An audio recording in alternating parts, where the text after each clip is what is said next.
Hello friends, this is now time for Y Academy, or Y Hero Academy, episode 45's review. This episode is Super Decisive Battle Kiraboshi Castle Capture Strategy, or Kiraboshi Kasuru Koryaku Sakusen.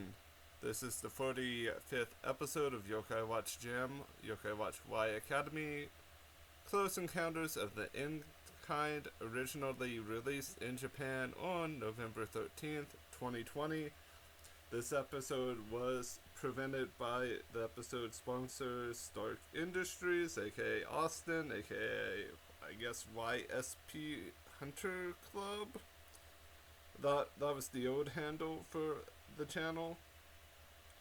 Austin so graciously provided me with a daily motion link. I'm not sure if it's working at this particular point in time. I'll check that before I upload the video. If not, you'll get the link to the torrent to download it because we're not getting a lot of support from Level 5 and from the studio presenting this, but that's okay. We are the diehards, the ones that have not quote-unquote given up yet, but let's talk about this episode. This episode was actually pretty solid. It wasn't great. It wasn't the best episode ever. But this episode does capture a few really good moments. And we're going to get into it and talk about it in further detail. I will say we have tons of Star Wars references. We have the ATK Walker style creatures, or like mechanical mammoths, which kudos to them for choosing something like an elephant or a mammoth to kind of be that paradigm shifting creature. We basically are brought into the episode with Kiriboshi's, with Elna's castle being presented center scene. We have Elna basically talking to Ronto, explaining what her plan is, kind of. She doesn't go into much detail, but she says she's gonna reveal something, or hints at a reveal. Ronto staying ever stoic and ever stone-faced, not really wanting to show an emotion other than annoyance or slight anger here. But we transition on to a reveal of today's Unreal question mark. I really don't know, guys. I really don't know if this counts enough as to be considered like a true Unreal. We get a Darth Vader ripoff. We legitimately get a Darth Vader ripoff.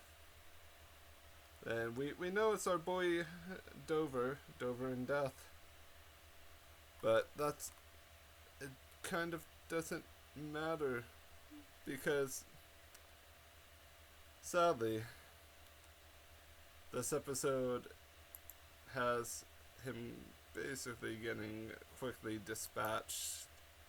But we see Motaro and the rest of the Y Alliance, I guess we're safe to call it the Y Alliance, sitting in the student council room beginning to plan stuff out.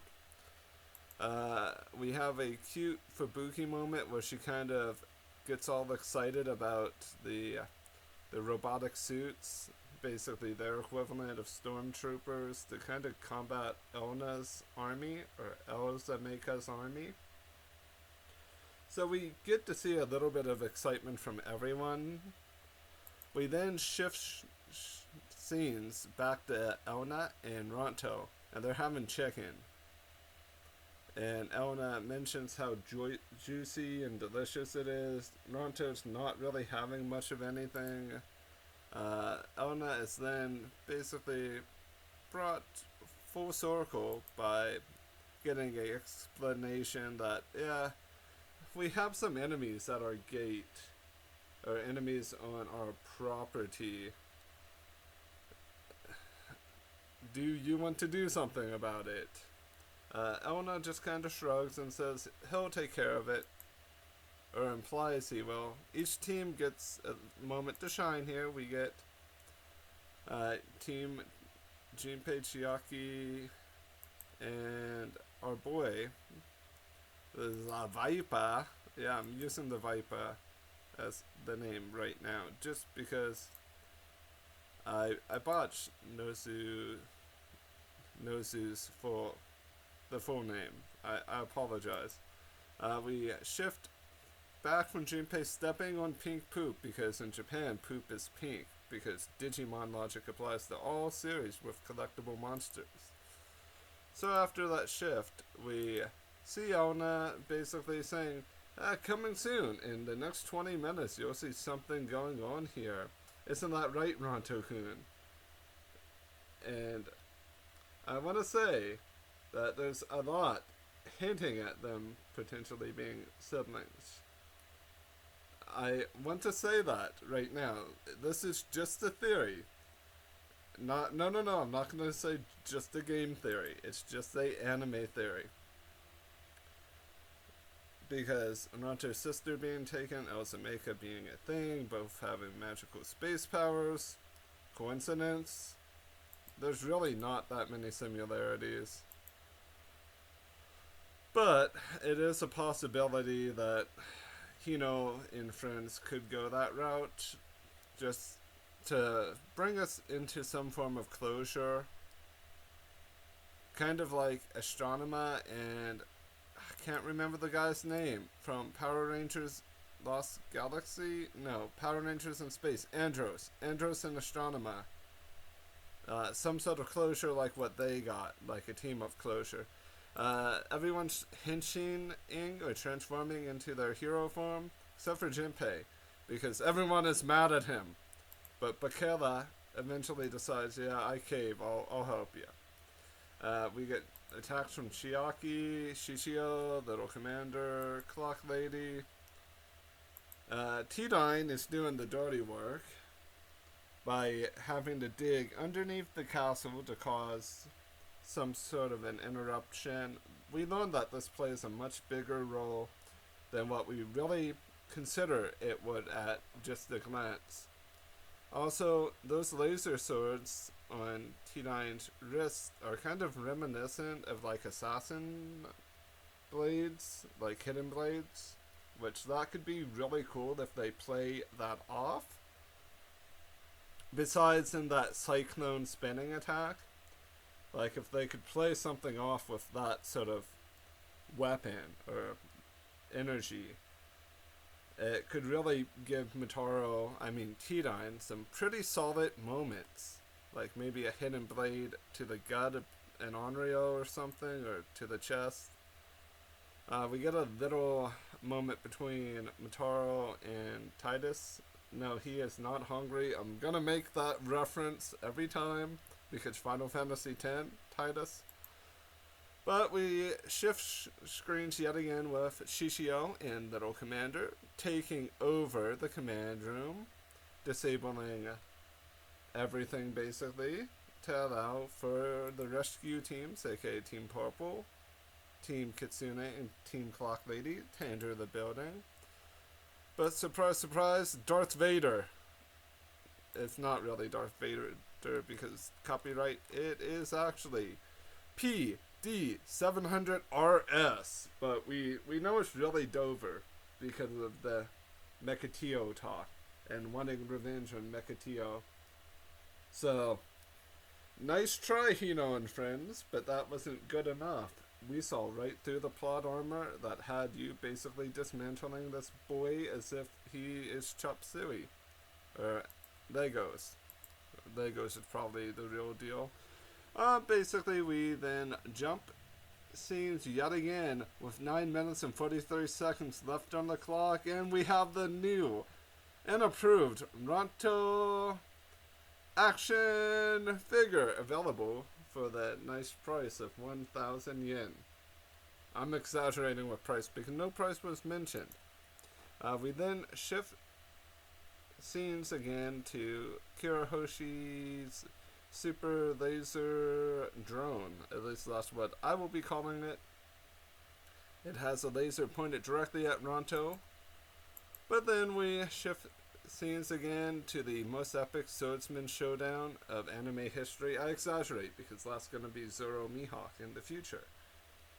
But this does have some pretty solid sword clashes, but I feel like this fighting scene was not nearly as polished as what I would want it to be. I would have wanted it to go a tiny bit longer, but we knew Kengo Benimaru was going to fodder this guy that I'm not even going to PDR 700 RS.